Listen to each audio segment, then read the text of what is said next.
आज हम लोग दो टाइप का क्वेश्चन सीखेंगे, ठीक है। और वो दो टाइप क्या है उसको पहले हम बोर्ड पे लिखते हैं, फिर समझिएगा कि वो क्या है। सबसे पहले आपको बड़ा और छोटा में डिसीजन लेना है कि कौन टर्म बड़ा होगा और कौन छोटा होगा, ठीक है। जैसे कि मान लीजिए पहला क्वेश्चन है आपका कि which is larger, which is larger। एक है क्वेश्चन आपका 1.01 का पावर, एक पे 6 शून्य है, एक पे कितना शून्य है 6, 2 2 4 2 6। और ये बड़ा है या फिर 10 पे 1 2 3 शून्य बड़ा है, कौन बड़ा है? ये पहला क्वेश्चन है आपका। अच्छा, सेकेंड वाला बड़ा है, इसे तुम कम आंक रही हो क्या? इसे तुम कम आंक रही हो क्या? डेसिमल है तो वो छोटा होगा। सुनो बेसिक में तुम लोग को ये भी पढ़ाए थे कि अगर कभी भी तुम 0 और 1 के बीच के नंबर को 0 और 1 के बीच के नंबर पे पावर बढ़ाओगे तो नंबर घटता है। 1 पे पावर बढ़ाओगे उसे कोई फर्क नहीं पड़ेगा, और 1 से अधिक नंबर पे पावर बढ़ाओगे तो वो नंबर बढ़ेगा। मतलब क्या है समझो। हम क्या बोले कि अगर कोई नंबर a 0 और 1 के पहले हो, 0 और 1 के बीच में हो, तो जो a स्क्वायर का वैल्यू है वो हमेशा लेस देन 1 ही रहेगा। या ये कह सकते हैं कि a स्क्वायर का वैल्यू लेस देन a रहेगा, ये भी बात है। और अगर a का वैल्यू 1 हो तो a का पावर बढ़ाने पे वो कोई फर्क नहीं पड़ता है, 1 ही रहेगा। और a का वैल्यू अगर 1 से बड़ा है तो a का पावर n जो होगा वो 1 से बड़ा होगा, माने इन्फिनिटी की तरफ कह सकते हो, जा सकता है। एग्जाम्पल से समझ लो, इसको लिखने की आवश्यकता नहीं है जो हम बता रहे हैं। जैसे मान लो कि a का वैल्यू हम लिख लिए 0.3। अब बताओ 0.3 बड़ा है कि 0.3 का स्क्वायर बड़ा है? ये 0.3 है, ये 0.09 ना होगा, क्योंकि ये 0.3 इंटू 0.3 होगा, 0.3 इंटू 0.3 होगा, तो 0.09 हुआ।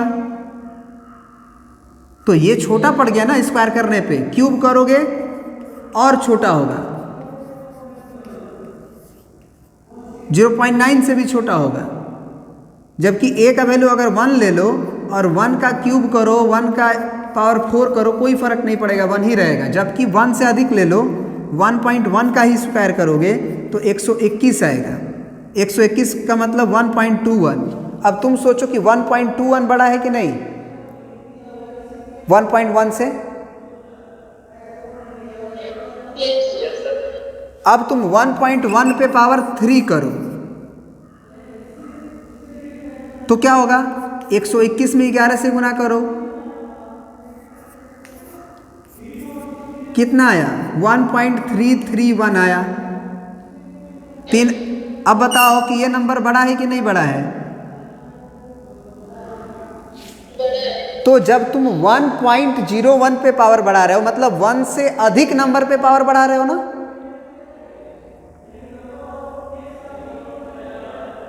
वन से अधिक नंबर पे ना पावर बढ़ा रहे हो भाई। तो 1 से अधिक नंबर पे पावर बढ़ा रहे हो तो ये बढ़ सकता है, ये नंबर बढ़ रहा है, तो बढ़ के हो सकता है कि उससे बड़ा हो जाए।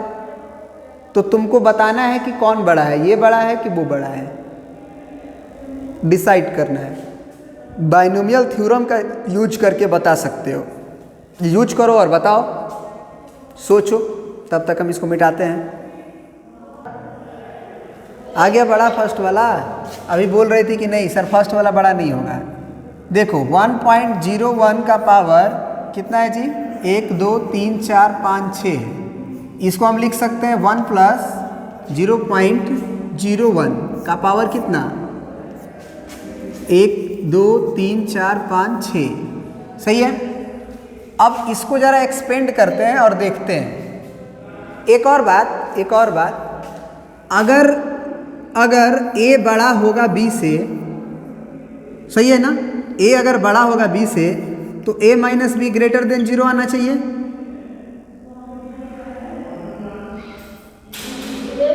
और a अगर छोटा है b से तो a - b < 0 होना चाहिए। खुद सोच के देखो ना, खुद सोच के देखो कि कोई नंबर अगर बड़ा है और कोई नंबर छोटा है, तब बड़ा में से छोटा घटाओगे तो पॉजिटिव नंबर आएगा।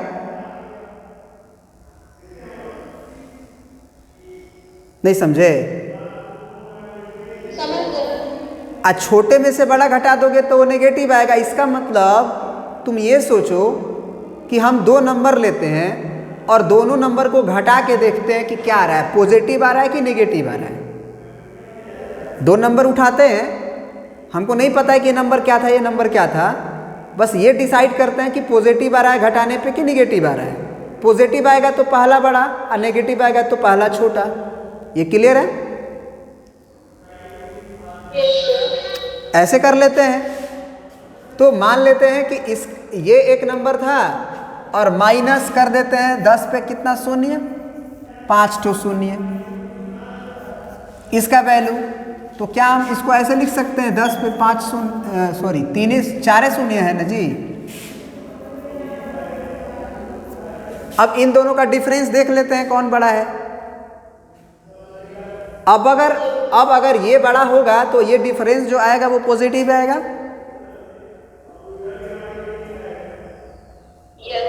देखते हैं, इसको एक्सपेंड करेंगे तो कितना होगा, C0 प्लस 2 2 4 2 6 C1।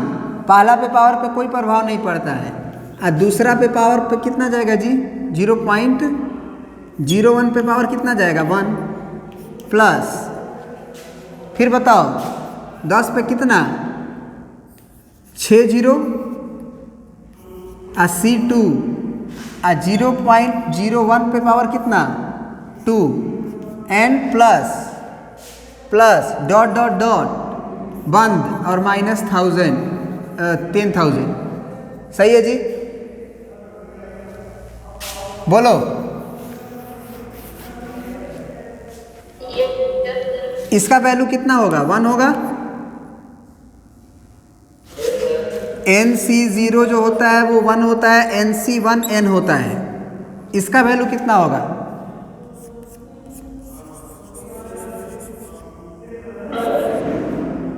होगा ना। और गुना में कितना, 0.01 प्लस इसका वैल्यू कितना, तो इसका गुना 2 बार तक करो, 2 2 4 2 2 2 4 2 6 गुना, अब 1 2 3 4 5, एक घटता है ना, 1 9 और होगा,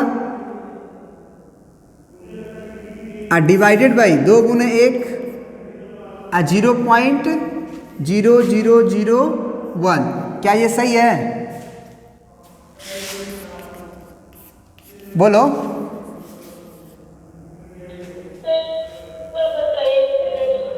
अरे भाई तुमको नहीं मालूम है कि 5C2 का मतलब होता है 5 का गुना घटते क्रम में 2 बार और नीचे 2 गुने 1। उसी तरह से अगर इतना C2 लिखा है तो ये घटते क्रम में गुना होगा, तो ई पहले लिखेंगे, 1 घटाएंगे तो ये आएगा, घटा के देख लो 1 और डिवाइडेड बाई 2 गुने 1 और ये था 2 पावर 2, तो पावर 2 का मतलब 0.1 का गुना 0.1 में ही होगा, तो बस पॉइंट ही ना 4 डिजिट पहले आएगा। अब जरा बताओ हमें कि अगर ये ये 0.01 था, अगर इसका गुना इसमें होगा तब पॉइंट यहाँ आएगा, पॉइंट यही ना आएगा। अब यहाँ पे पॉइंट आए तो 10,000 तो ये है, 10,000 है ना, और 10,000 में एक जुट गया तो 10,000 एक हो गया कि नहीं हो गया बताओ। अब प्लस समथिंग आ ही रहा है, ये भी तो कुछ ना कुछ आएगा ही ना। ये पूरा कैलकुलेशन कुछ आएगा, उसमें से तुम 10,000 घटाओगे तो क्या ये क्वांटिटी पॉजिटिव होगा,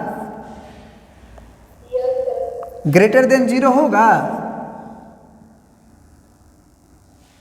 और ग्रेटर देन 0 हो गया, इसका मतलब पहला वाला नंबर बड़ा था, तो हेंस क्या लिख देंगे, दिस इम्प्लाई हेंस 1.01 का पावर कितना शून्य, 2 2 4 2 6, 2 2 4 2 6 इज ग्रेटर देन 10,000। क्या ये कंपेयर करने समझ गए कैसे किया जाता है? ठीक है, एक टाइप का ये क्वेश्चन हुआ। दूसरा टाइप क्या है जरा देखना, हम लिख रहे हैं, इसको प्रिंट कर लो करना चाहते हो तो। दूसरा टाइप का क्वेश्चन है तुम्हारा कि find an approximation, find an approximation, approximation of 0.99 का power 5 using the first 3 term of its expansion, using the first 3 terms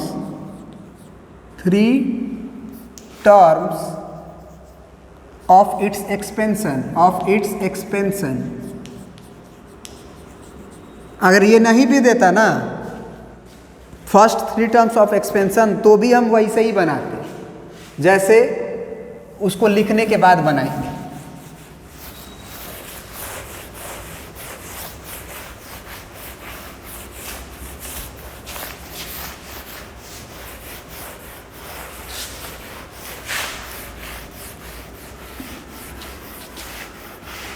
देखो क्या है,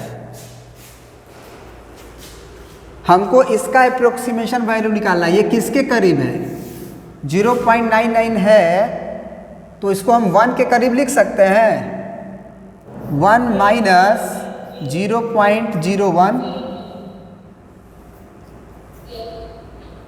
घटा के देख लो 1.00, अब 0.01, 10 में से 1 गया 9, फिर 9 में से 0 गया 9, ये 0.99 ठीक है, इस पे पावर 5,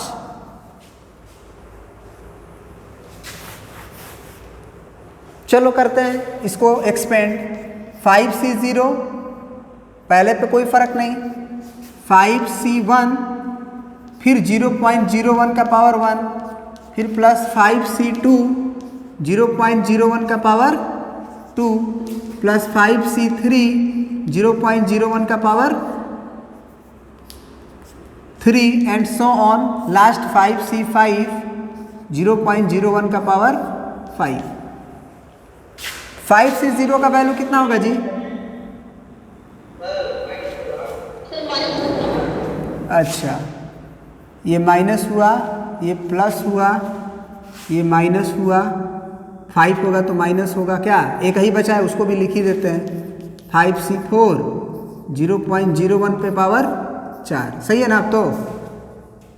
हाँ, तो इसमें देखो अगर प्लस रहता, समझो बात को, मतलब जो हम बोल रहे थे कि यूजिंग एक्सपेंशन का जो 3 डिजिट वो मायने रखेगा यदि माइनस होगा तब। हाँ, प्लस रहता तो मायने नहीं रखता, लेकिन माइनस है तो ये वर्ड पूरा जो है यूज होगा, मतलब 3 डिजिट तक ही देखेंगे। तो 3 डिजिट तक देखना है तो 5C2 तक देखो, इसकी कोई आवश्यकता नहीं है, क्या समझे? अरे पहला, दूसरा, तीसरा हो गया ना। अच्छा, using the first 3 terms of its expansion, तो पहला 3 टर्म्स तो हम लिख ही दिए हैं। तो 5C0 का वैल्यू कितना होगा 1 माइनस 5C1 का वैल्यू 5 इंटू 0.01, फिर 5C2 का वैल्यू कितना होता है 5 गुने 4 और नीचे 2 गुने 1 और गुने 0.0001, 2 दूना 4। तो ये कितना हुआ जी 1 माइनस ये कितना था पॉइंट था ये एक्चुअली, तो 1 माइनस 0.05, फिर प्लस 5 दूना के 10 और 10 से गुना अगर इसमें करोगे तो 0.001 होगा। तो ये हो गया 1.001 है ना, 1.001 और क्या घटाएंगे दशमलव के नीचे दशमलव होता है, फिर 0.5 है आगे 0 बढ़ाओ पीछे 0 बढ़ाओ, याद रखना दशमलव के नीचे दशमलव होता है घटाते वक्त। 1 में से 0 गया 1, 10 में से 5 गया 5 और ये कितना हो जाएगा 9 में से 0 गया 9, ये 0, तो आंसर क्या आ गया 0.951। अब बताओ कि तुम 0.99 को बड़ा मानते हो कि 0.951 को बड़ा मानते हो।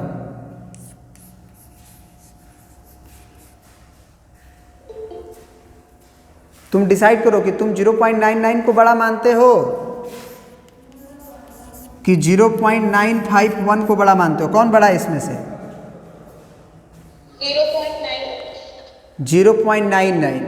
तो यहाँ से भी क्लियरिटी आ रही है कि 1 से छोटे नंबर पे पावर बढ़ाने पे जो वैल्यू आता है वो उस नंबर से कम आता है,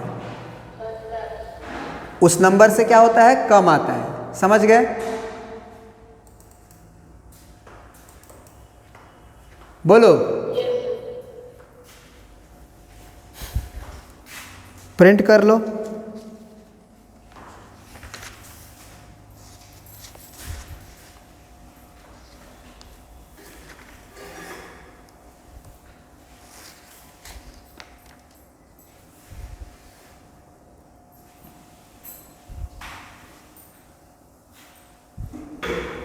अब सुनो, एक और क्वेश्चन है वो भी कर लेते हैं। एक लड़का पूछा भी था।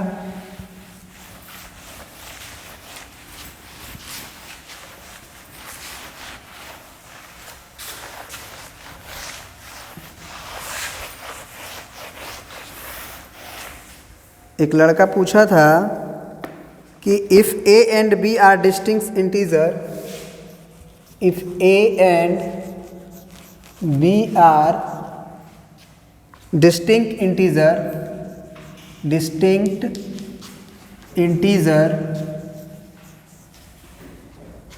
prove that a to the power n minus b to the power n divisible by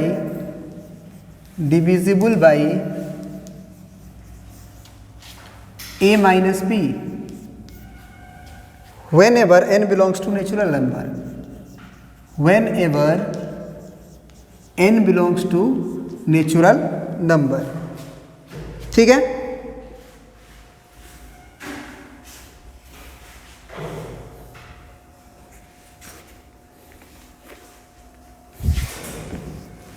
ये क्वेश्चन देख रहे हो सब लोग?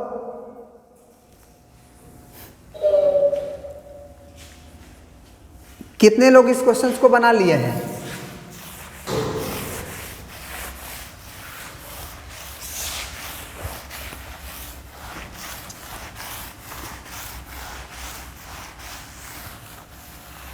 देखो इसको कैसे बनाते हैं। हमको लिखना है कि a का पावर n माइनस b का power n is divisible by a minus b, है ना? तो divisible by a minus b का मतलब क्या? अगर तुम a का पावर n माइनस b का पावर n को a माइनस b इंटू कोई इंटीजर लिख दो तो ये नहीं हो गया प्रूफ? अगर ऐसे आ गया तो वी हैव टू प्रूफ बोलो, समझ पा रहे हो हमारी बात? अगर a का पावर n माइनस बी का power n a minus B into integer आ जाए, मतलब कि ये जो था वो a माइनस बी से डिविजिबल था, तभी तो a माइनस बी को इधर भेजोगे तो a माइनस बी जब इधर आएगा तो ये इंटीजर देगा ना। तो कोई नंबर को जैसे 8 है उसको हम 4 से डिवाइड कर रहे हैं और वो इंटीजर दे रहा है, तो 8 जो है वो 4 से डिविजिबल है कि नहीं है? 8 जो है वो 4 से डिविजिबल है कि नहीं है? अगर मान लो 20 है, हम पूछ रहे हैं कि क्या 20 जो है वो 5 से डिविजिबल है? तो अगर 20 को तुम 5 इंटू मतलब 5 के मल्टीपल में लिख पाओ और इंटीग्रल फॉर्म में, तो वो डिविजिबल है। तो ऐसा हो सकता है। तो तुम ऐसा ही कुछ सोचो कि क्या हम ऐसा कर पाएंगे। तो उसके लिए देखो, तुम सोचो कि a का पावर n को तुम क्या ऐसे लिख सकते हो? तुमको a माइनस बी से डिविजिबल करना है तो a minus B plus B का होल पावर n ऐसे लिख सकते हो। तुमको a माइनस बी से डिविजिबल करना है ना, तो क्या तुम इस तरह से लिख सकते हो? बोलो। ठीक है, लिख सकते हो। तो जरा बताओ कि a का power n is equal to a minus B को एक साथ कर लेते हैं, अब b को एक साथ कर लेते हैं और इसका पावर n करके एक्सपेंड करके देखते हैं। NC0 पहले पे पावर पे कोई फर्क नहीं, b का पावर n आएगा, फिर प्लस, फिर NC1 a माइनस बी पे पावर n माइनस 1 और b आएगा, plus NC2 a minus b पे power n minus 2 b square plus dot dot dot dot dot NCn a minus b पे power तो 0 हो जाएगा और b का पावर n होगा कि नहीं होगा? बोलो। ठीक है, होगा।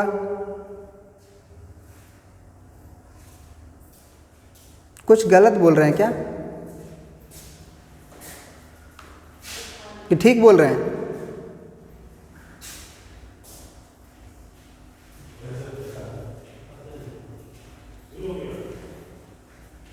बोलो। NC0 पहला पे पावर, हाँ पहला पे ये गलत लिख दिए हैं, b पे पावर 0 जाएगा ना, a माइनस बी पे ना पावर n आएगा, दोनों का गैप। पहले पे पावर ना दोनों का गैप आता है।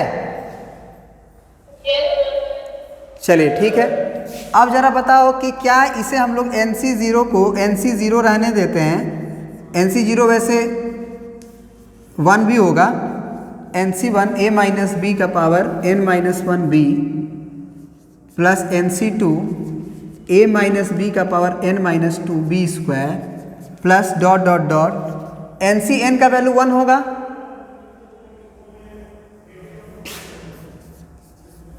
NCn का वैल्यू NC0 के बराबर होगा, वो 1 होता है।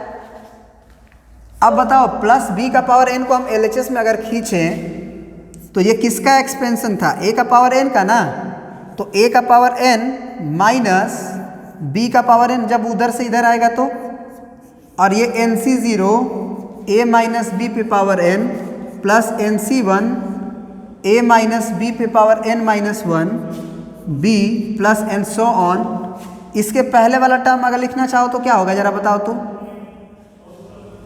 जैसे NCn के जस्ट पहले वाला टर्म लिखना चाहो तो NCn माइनस 1 होगा। अब पहला जो है वो a माइनस बी, उस पे पावर दोनों का गैप, तो दोनों का गैप करके देखो क्या आ रहा है, 1। अब b पे पावर n माइनस 1, तो इसका मतलब ये हुआ कि इसके जस्ट पहले वाला जो टर्म हुआ होगा लास्ट में वो NCn माइनस 1 और a माइनस बी हुआ होगा और b का पावर n माइनस 1 रहा होगा। अब जरा सोचो कि क्या इसमें a माइनस बी कॉमन है?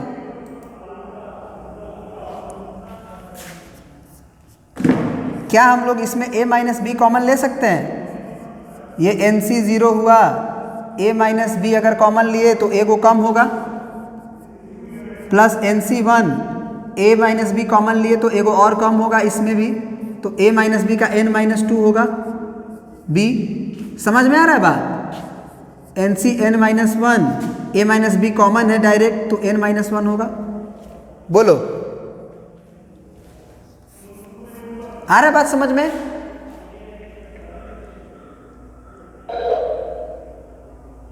कभी भी पावर में पावर का गुना जब होता है तो वो पावर को जोड़ लेता है, तो जब इसका गुना इसमें होगा तो ये a माइनस बी और n माइनस 1, तो ये जुटेगा तो n बना लेगा, फिर इसका इसमें गुना होगा तो पावर जुटेगा, तो ये n माइनस 2 और ये 1 n माइनस 1 बना लेगा, मतलब सब मैनेज कर लेगा। अब जरा सोचो कि इसमें बोला था कि a and b are distinct integer, तो a और b अगर इंटीजर है तो दोनों का डिफरेंस भी एक इंटीजर आएगा।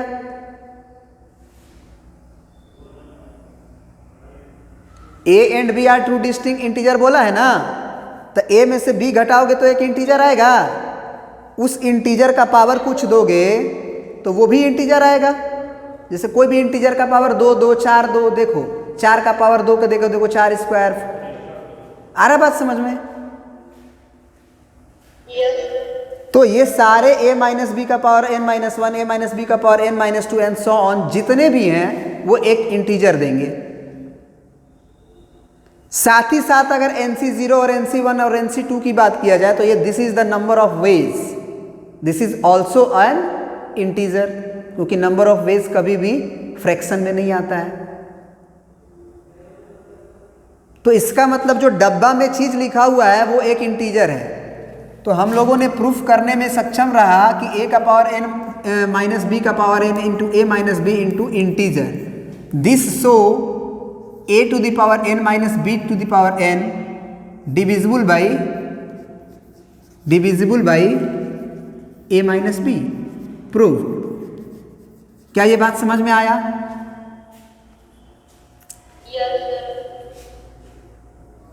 तो आज इतना ही रहेगा, आज का क्लास यहीं पे ओवर करते हैं। Thank you.